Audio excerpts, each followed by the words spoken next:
Okay, a short little lesson on tree diagrams. I'm going to just illustrate a couple of probability scenarios using tree diagrams. On his way to school, Jason hears his favorite song 80% of the time. He also has a 25% chance of having to stop at a red light. What is the probability that A, he hears his favorite song and does not need to stop at a red light, and B, does not need to stop at a red light but does not hear his favorite song? So I have a couple questions about this scenario. What I want to do is I want to illustrate this using a tree diagram, then I can answer all questions about it.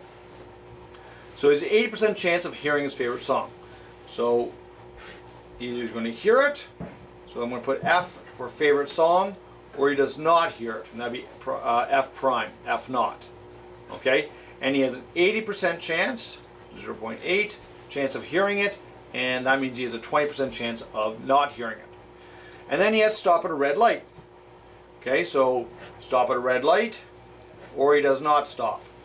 Stop at the red light, or does not stop. And he has a 25% chance of stopping, so that means he has a 75% chance of not having to stop. 25% chance of stopping, or 75% chance of not having to stop. So I've illustrated everything on the tree diagram.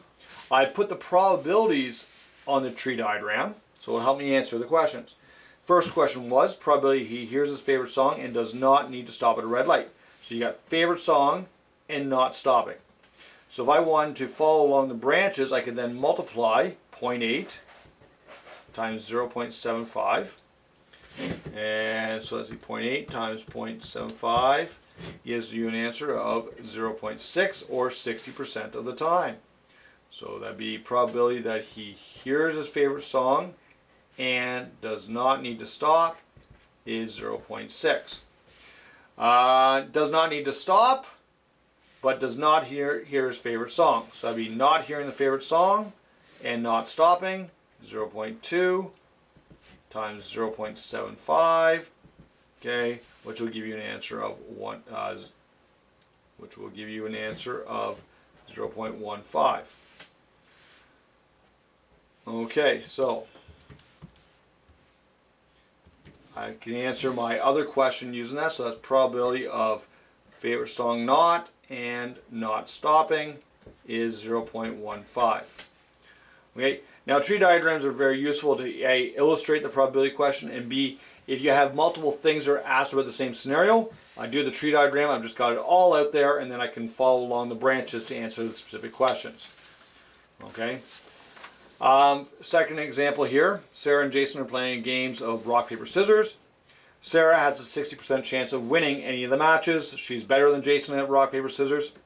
They play 3 matches. What's the probability that Jason wins 1 match? So I'm going to illustrate the 3 matches. Match number 1, Jason wins or Sarah wins. Match number 2, Jason, Sarah. Jason, Sarah.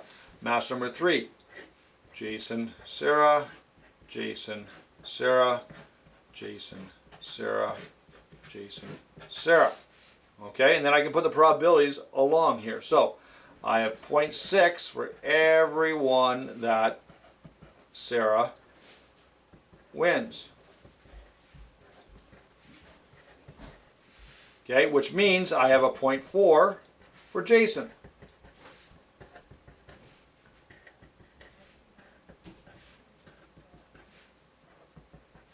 Now, they play 3 matches. What's the probability that Jason wins 1 match?